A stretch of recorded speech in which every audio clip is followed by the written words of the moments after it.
आज हम लोग कार्बोहाइड्रेट के डाइजेशन के बारे में समझेंगे। Process of carbohydrate digestion. जैसा कि हम लोग जानते हैं कि कार्बोहाइड्रेट का डाइजेशन जो है हमारे माउथ से ही स्टार्ट हो जाता है। तो मैं आपको ये सारे स्ट्रक्चर को यानी कि यार सारा शॉर्ट में सारा चीज़ लिखा हुआ है और ये एक पेज के माध्यम से हम पूरे कार्बोहाइड्रेट का डाइजेशन को समझ सकते हैं। तो यहाँ से लेकर यहाँ तक हम अंत करेंगे तो इन एक पेज के क्लियर से हमको सारा क्लियर हो जाएगा कि डाइजेशन कार्बोहाइड्रेट का किस प्रकार होता है। तो जैसा हम लोग जानते हैं कि हम लोग जो कुक्ड फूड खाते हैं, जैसे कि कोई भी फूड खाते हैं कुक्ड फूड स्टार्च जिसमें होता है, तो जब हमारा कुक्ड फूड स्टार्च है यानी कि भोजन है, जब हमारे माउथ में जाता है यानी माउथ यानी बकल कैविटी, जब हमारे बकल कैविटी में जाता है यानी मुंह के अंदर जाता है भोजन, तो हमारे मुंह के अंदर जो लार होते हैं सेलिवरी ग्लैंड से जो एक लार निकलते हैं, उसमें जो इंजाइम्स होते हैं जिसका नाम है अल्फ़ा एमाइलेज या इसको टाइलिन इंजाइम के नाम से भी जानते हैं। और एक बात कि यह इंजाइम जो है 6.8 pH पे वर्क करता है, यानी कि हल्का सा अम्लीय, बहुत ज़्यादा अम्लीय नहीं, हल्का सा अम्लीय pH पे ये एंजाइम वर्क करता है। और ये एंजाइम हमारे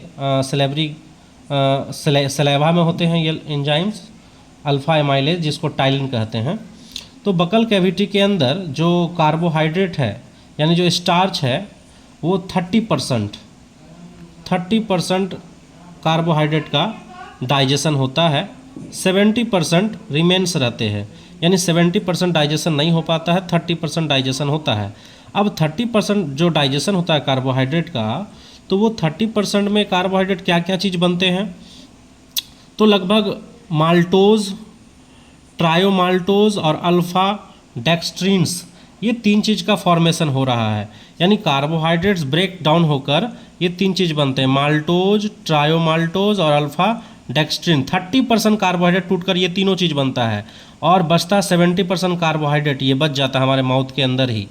तो यहाँ पर हम देख रहे हैं कि 30% कार्बोहाइड्रेट का पाचन हुआ, डाइजेशन हुआ माउथ के अंदर, और जिसमें माल्टोज बना, ट्रायोमाल्टोज बना और अल्फ़ा डेक्सट्रिन बना। और इनको जो डाइजेशन किया, ये डाइजेशन किया हमारा अल्फ़ा एमाइलेज, जिनको हम टाइलिन एंजाइम के नाम से भी जानते हैं, और ये हमारे माउथ में होता है। और ये एंजाइम्स जो है 6.8 pH पे वर्क करता है। इतना सा हमको बात याद रखना है। अब क्या हुआ कि ये हमारे माउथ के अंदर सारा चीज़ है, ये माउथ से हमारा चला जाता है स्टोमक के अंदर। जैसे स्टोमक में जाता है तो नो कार्बोहाइड्रेट डाइजेस्टिंग एंजाइम, यानी हमारे स्टोमक के अंदर, हमारे पेट के अंदर, हमारे अमाशय के अंदर पे कार्बोहाइड्रेट को पचाने वाला कोई भी एंजाइम नहीं होता है। कार्बोहाइड्रेट के पाचन के लिए किसी भी प्रकार का एंजाइम नहीं होता है। तो स्टोमक से जो है वो हमारे भोजन जो है वो ड्यूडेनम में पहुंचता है, यानी कि छोटी आंत स्मॉल इंटेस्टाइन का सबसे पहला पार्ट जो होता है वो हमारा ड्यूडेनम होता है। तो ड्यूडेनम में पहुंचता है। एक बात और, जब हमारे मुंह में जो भोजन रहता है, हमारे मुंह के अंदर जो भोजन है उसको हम लोग बोलते हैं बोलस। मुंह के अंदर जो भोजन है उसको कहा जाता है बोलस, बोलस कहा जाता है। ये माउथ के अंदर का भोजन है। और जैसे ही माउथ के अंदर का भोजन स्टोमक में पहुंचता है उसको काइम बोला जाता है, काइम। तो ये काइम क्या है, ये एक प्रकार से फूड ही है, लेकिन जब ये स्टोमक में पहुंच जा गया फूड, इसको हम काइम कहते हैं। तो फूड क्या हुआ कि स्टोमक में तो किसी प्रकार का एंजाइम नहीं है फूड को पचाने के लिए, तो वापस जो है यानी कि वो फूड जो आगे जाके कहाँ पहुंच जाता है, ड्यूडेनम में पहुंचता है। अब ड्यूडेनम में जैसे फूड पहुंचा, उस फूड में कई प्रकार के एंजाइम्स वर्क करते हैं, जैसे कि मान लीजिए बाइल जूस वर्क करता है ड्यूडेनम में, पेंक्रियाटिक जूस वर्क करता है, जिसको पेंक्रियास के अंदर जो जूस होता है जो कार्बोहाइड्रेट को डाइजेस्ट करता है उसका नाम है पेंक्रियाटिक एमाइलेज। देखिए एमाइलेज यहाँ भी लगा हुआ है और एक एमाइलेज यहाँ भी लगा हुआ है। तो यहाँ जो एमाइलेज है इनका नाम है सिलेवरी एमाइलेज, जो सिलेवरी ग्लैंड से निकलता है। और यहाँ जो पेंक्रियाज के पास जो एमाइलेज है इनका नाम है पेंक्रियाटिक एमाइलेज, जो पेंक्रियाज ग्लैंड से निकलता है। तो ये भी कार्बोहाइड्रेट के डाइजेशन में हेल्प करता है। ड्यूडेनम के अंदर जो है कार्बोहाइड्रेट का डाइजेशन होता है और फिर ड्यूडेनम से digestion of carbohydrate remain starch, यानी यहाँ पर जो 70% कार्बोहाइड्रेट बच गया था हमारे माउथ के अंदर, जिनका डाइजेशन नहीं हो पाया था, क्योंकि हम जान रहे थे यहाँ केवल 30% डाइजेशन हुआ, 70% नहीं हुआ। ये 70% जो कार्बोहाइड्रेट है स्टोमक में, तो इसका डाइजेशन हुआ नहीं। तो स्टोमक से वो जब ड्यूडेनम में गया तो ड्यूडेनम में जो 70% हमारा कार्बोहाइड्रेट बचा हुआ है इन 70% कार्बोहाइड्रेट का डाइजेशन हो रहा है। और फाइनली जो है ये 70% कार्बोहाइड्रेट जो है ये टूट कर ब्रेक होकर वही यहाँ जो चीज़ बना है यही चीज़ यहाँ भी बनता है, माल्टोज बनता है, ट्रायोमाल्टोज बनता है और अल्फा डेक्स्ट्रीन बनता है। तो ये सब जो हम नाम बता रहे हैं आपको, माल्टोज, ट्रायोमाल्टोज, अल्फा डेक्स्ट्रीन, ये सब डाइसेकेराइड है, डाइसेकेराइड। यहाँ भी हम आपको बताएं ये माल्टोज, ट्रायोमाल्टोज और अल्फा डेक्स्ट्रिन ये तीनों भी डाइसेक्राइड है। यानी कि हमारे माउथ के अंदर पहले ही 30% डाइसेक्राइड का फॉर्मेशन हो चुका था, 70% स्टार्च बचा हुआ था। वो वापस जब हमारे स्टोमक में गया तो किसी भी प्रकार का पाचन नहीं हुआ।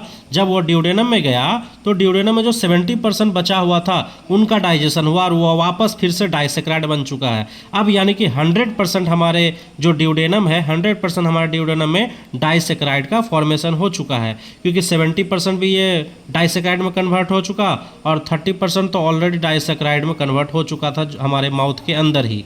तो अब फाइनली क्या होता है कि ये माल्टोज, ट्रायोमाल्टोज, अल्फा डेक्स्ट्रीन अभी डाइसेक्राइड में है और इनको अभी कन्वर्ट होना है मोनोसेक्राइड के अंदर। हमारा कार्बोहाइड्रेट डाइजेशन तभी कंप्लीट माना जाएगा जब वो फाइनली मोनोसेक्राइड में, यहाँ जो देख रहे हैं ग्लूकोज, ये जो देख रहे हैं ग्लूकोज, फ्रुक्टोज, ग्लैक्टोज, ये सब मोनोसेक्राइड है। जब फाइनली हमारा कार्बोहाइड्रेट मोनोसेक्राइड में कन्वर्ट होगा तभी हम मानेंगे कार्बोहाइड्रेट का डाइजेशन कंप्लीट हुआ है। तो अब क्या हुआ आगे, यहाँ देखिए कि ये जब हमारा डाइसेक्राइड इलियम में पहुंचता है, यानी ड्यूडेनम का 3 पार्ट होता है जिसको हम लोग बोलते हैं DJI। DJI याद रखेंगे, स्मॉल इंटेस्टाइन का 3 पार्ट है DJI। डी से ड्यूडेनम, जेजेनम और इलियम। तो ड्यूडेनम और जेजेनम में फाइनली हमारा डाइसेक्राइड फॉर्म हो जाता है।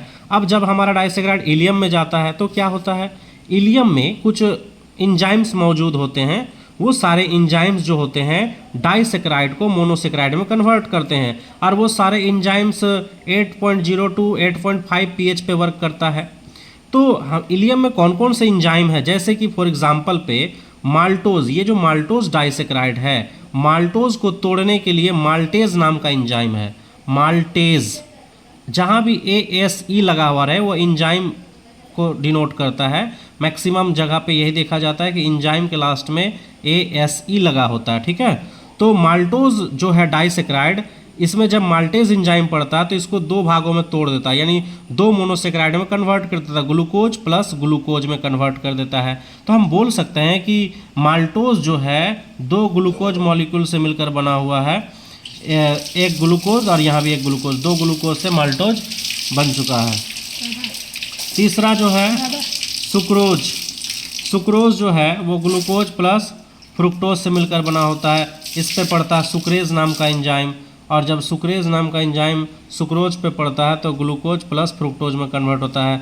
तीसरा एंजाइम है लैक्टेज। लैक्टेज जो है वो लैक्टोज को तोड़ता है, लैक्टोज को तोड़कर ग्लूकोज प्लस ग्लैक्टोज में बदल देता है। तो इस प्रकार से इलियम के अंदर हमको 3 प्रकार के एंजाइम देखने को मिला। माल्टेज जो माल्टोज को तोड़कर ग्लूकोज प्लस ग्लूकोज बनाता है, सुक्रेज जो सुक्रोज को तोड़कर ग्लूकोज प्लस फ्रुक्टोज बनाता है, और लैक्टेज, लैक्टेज जो है लैक्टोज को तोड़कर ग्लूकोज प्लस फ्रुक्टोज बनाता है। तो यहाँ पर हम जो देख रहे हैं ये सारे चीज़ मोनोसेक्राइड है। और एक चीज़ अल्फा डेक्स्ट्रीन, इसको तोड़ता है डेक्स्ट्रिनेज नाम का एंजाइम। जब डेक्स्ट्रिनेज एंजाइम पड़ता है तो अल्फा डेक्स्ट्रिन ग्लूकोज में कन्वर्ट हो जाते हैं। तो फाइनली ये सारे हमारे मोनोसेक्राइड्स का फॉर्मेशन हो चुका है। ये जो आप देख रहे हैं ये सारा मोनोसेक्राइड है। अब ये मोनोसेक्राइड वापस क्या होते हैं, ये सभी मोनोसेक्राइड्स एब्जॉर्प्शन के द्वारा हमारे जो भिलाई है, हमारे जो स्मॉल इंटेस्टाइन है, स्मॉल इंटेस्टाइन के अंदर जो यहाँ आप देख सकते हैं कि मान लीजिए कि ये आपका स्मॉल इंटेस्टाइन है और यहाँ पर हमारे सारे मोनोसेक्राइड्स जो है वो बन चुके हैं। ये ग्लूकोज है, मान लीजिए फ्रुक्टोज है, इसमें से कोई ग्लैक्टोज है, और हमारे जो स्मॉल इंटेस्टाइन के जो वाल होते हैं उसमें कुछ इस तरह का स्ट्रक्चर पाए जाते हैं जिसको हम लोग कहते हैं भिलाई, भिलाई कहते हैं।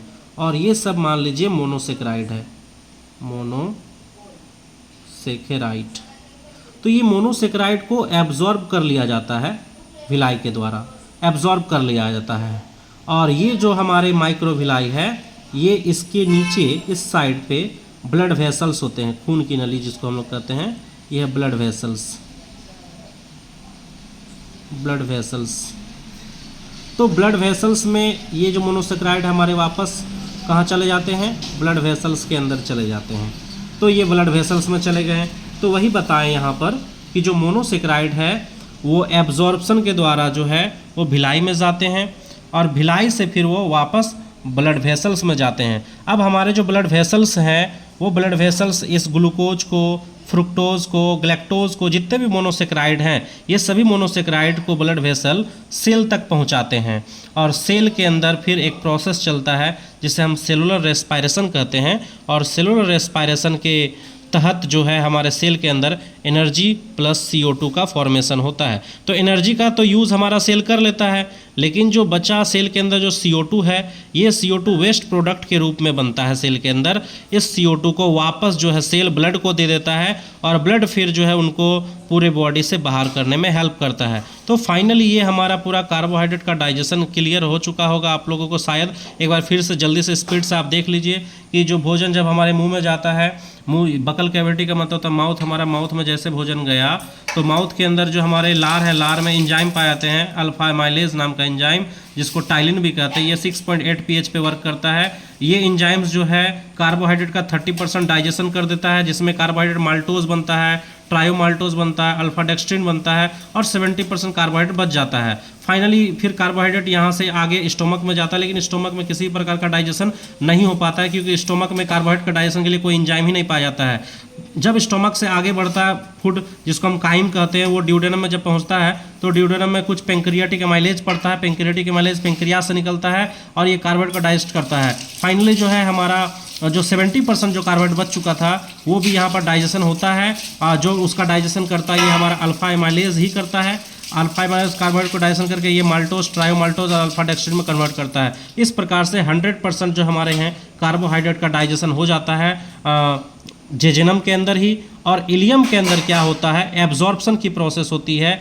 इलियम के अंदर जो है जो हमारा डाइसेक्राइड है, ये डाइसेक्राइड मोनोसेक्राइड में कन्वर्ट होते हैं, डाइसेक्राइड मोनोसेक्राइड में कन्वर्ट होते हैं इलियम में। और डाइसेक्राइड जैसे कि example maltose, sucrose, lactose, alpha dextrin, ये सभी डाइसेक्राइड हैं। और ये सभी डाइसेक्राइड मोनोसेक्राइड में कन्वर्ट होने के लिए यहाँ पर कुछ एंजाइम्स का नाम दिया गया, जैसे कि माल्टेज, सुक्रेज, लैक्टेज, डेक्स्ट्रिनेज, ये सारे एंजाइम्स जो है डाइसेक्राइड को मोनोसेक्राइड में कन्वर्ट करते हैं। और फिर मोनोसेक्राइड इस प्रकार भिलाई के द्वारा एब्जॉर्ब किए जाते हैं। भिलाई से ब्लड वेसल्स में जाता है, ब्लड वेसल्स से सेल में जाता है और सेल के अंदर एक प्रोसेस चलती है एनर्जी फॉर्मेशन की प्रोसेस, जिसको हम सेलुलर रेस्पायरेशन कहते हैं।